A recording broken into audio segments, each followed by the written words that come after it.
Students, আজকে আমি narration চেঞ্জের একটা ভিডিও করছি অপটেটিভ সেন্টেন্সের বিষয়ে। হ্যাঁ, অপটেটিভ সেন্টেন্স অর্থাৎ ইচ্ছা, প্রার্থনা, তারপরে আশীর্বাদ বা অভিশাপ, এইসব ক্ষেত্রে অপটেটিভ সেন্টেন্স ব্যবহৃত হয়। আচ্ছা, তো এইগুলোকেই অপটেটিভ সেন্টেন্স বলে।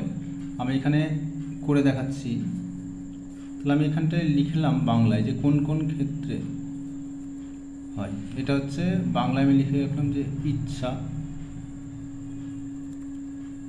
প্রার্থনা, তারপরে আশীর্বাদ, অভিশাপ, এগুলো। তো এর ন্যারেশন চেঞ্জের ক্ষেত্রে একটু সামান্য চেঞ্জ আছে নর্মাল ন্যারেশনের থেকে। এক্ষেত্রে আমাদেরকে চেঞ্জটা কীভাবে করতে হবে সেটা আমি এই ভিডিওতে দেখিয়েছি। 1 নম্বরে একটা কোশ্চেন নিয়ে বোঝাই। 1 নম্বরে এখানে দিলাম হি সেড, কমা দিয়ে ডবল কোটেশন মধ্যে, may his, MAY, may his soul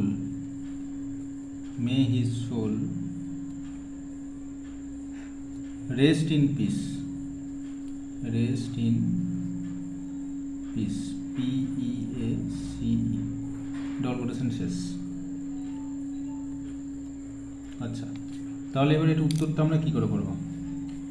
উত্তরটা করবো এইভাবে যে এখানে কিন্তু আমাদের আর সেট কথাটা ব্যবহৃত হবে না, এখানে প্রার্থনা করছে এটা বোঝাচ্ছে। তাহলে এখানে হি প্রেড কথাটা আমরা ইউজ করবো, PRAYED, প্রেড। লিঙ্কার হিসেবে কী যোগ করবো? লিঙ্কার হিসেবে দ্যাটই থাকবে, দ্যাট। এবার উত্তরটা কী করবো? He said may his soul rest in peace. এটা উত্তরটা এভাবে করবো যে he prayed that his soul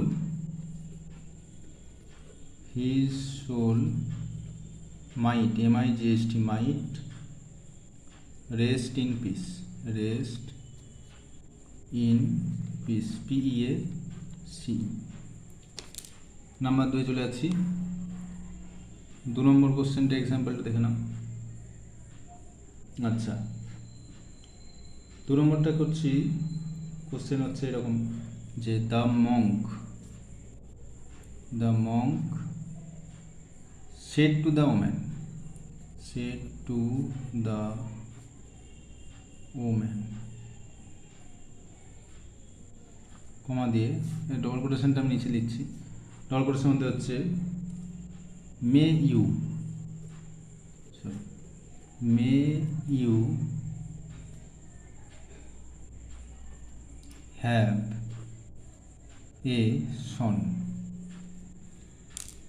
তাহলে এর আগেরটার থেকে কিন্তু এটা কথাটা আলাদা। এটা বলছে the monk said to the man, সন্ন্যাসীটি মহিলাটিকে বলেছিল মে ইউ হ্যাভ এ সন, তোমার একটা পুত্র হোক। তাহলে এটা আশীর্বাদ। তাহলে আশীর্বাদ ক্ষেত্রে আমরা কী ব্যবহার করবো?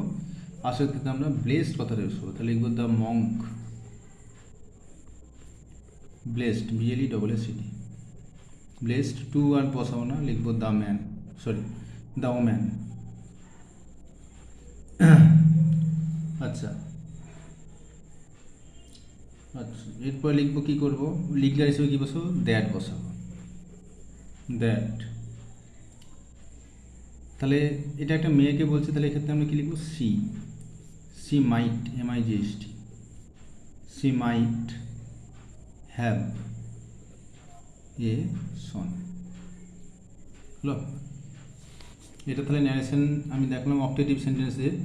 অপটেটিভ সেন্টেন্স অর্থাৎ ইচ্ছা, প্রার্থনা, আশীর্বাদ, অভিশাপ এক্ষেত্রে হবে।